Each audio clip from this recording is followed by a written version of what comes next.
గత 2 నెలల నుంచి ఇటు మీడియాలో కావచ్చు, ఇటు థియేటర్కి వెళ్తే కావచ్చు, మీరే కనిపిస్తున్నారు ఎటు వచ్చిన గాని. Thank you.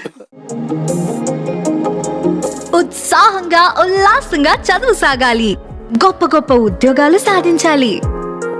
Vignan deemed to be university. గత 2 నెలల కాలంలో వరుసగా 3వ సినిమా ఇది. యా, ఇట్లా బ్యాక్ టు బ్యాక్ వెంటనే రావడం, అంత చిన్న సినిమా మధ్యలో కనీసం ఒక నెల రోజుల గ్యాప్ అని ఉంటే బాగుంటుంది. మరి 1 వీక్లో వచ్చారు లాస్ట్ టైం మీరు.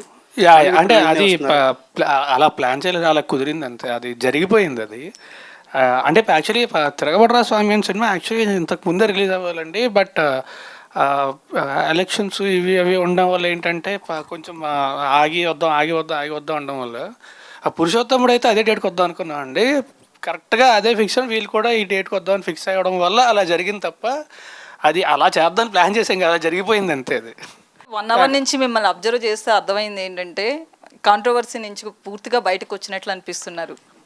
థ్యాంక్ యూ అండి, మీరే మళ్ళీ వెనక్కి పట్టుకెళ్ళొద్దు. సో ఎట్లున్నారు? ఐఎమ్ గుడ్ అండి, I'm actually excited for September 7th.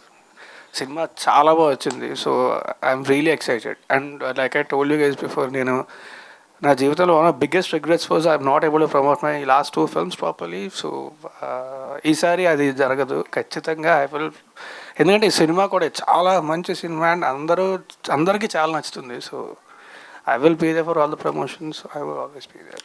అంటే ఈ కాంట్రవర్సీ డైలీ సీరియల్ లాగా సాగి ఒక్కటేసారి స్టాప్ అయింది, ఏం చేశారండి? నేనేమీ చేయలేదండి.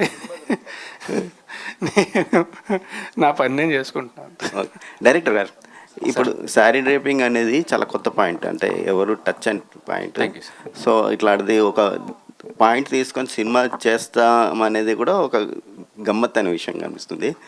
సో ఆ పాయింట్కి ఇన్స్పిరేషన్ ఏదైనా ఉందా, లేదంటే క్యారెక్టర్ ఈజ్ ఇన్స్పిరేషన్. అంటే ఆ క్యారెక్టరైజేషన్ వరకు అతనికి ఏ ప్రొఫెషన్ అయితే యాప్ట్ అవుతుంది. లైక్ తన చుట్టూ అమ్మాయిలు ఉండాలి, కానీ తన అమ్మాయిలతో అంత అంటే ఏమంటారు రెగ్యులర్ మూమెంట్స్, ఈ ఫ్లటింగ్ మూమెంట్స్ అన్నీ చేయకూడదు. సో ఏ ప్రొఫెషన్స్ ఉంటాయి మనకి చుట్టూ అమ్మాయిలు ఉన్న ప్రొఫెషన్, లేడీస్ టైలర్స్ కానీ లేకపోతే టాటూ ఆర్టిస్ట్ కానీ. ఆ మూమెంట్ నేను రీసెర్చ్ చేసుకున్న ప్రాసెస్లో నేను శారీ డ్రేపింగ్ అనే ప్రొఫెషన్ కొత్తగా కనిపించింది నాకు. సో క్యారెక్టర్ వైజ్ నుంచి వచ్చిన ప్రొఫెషన్ సార్.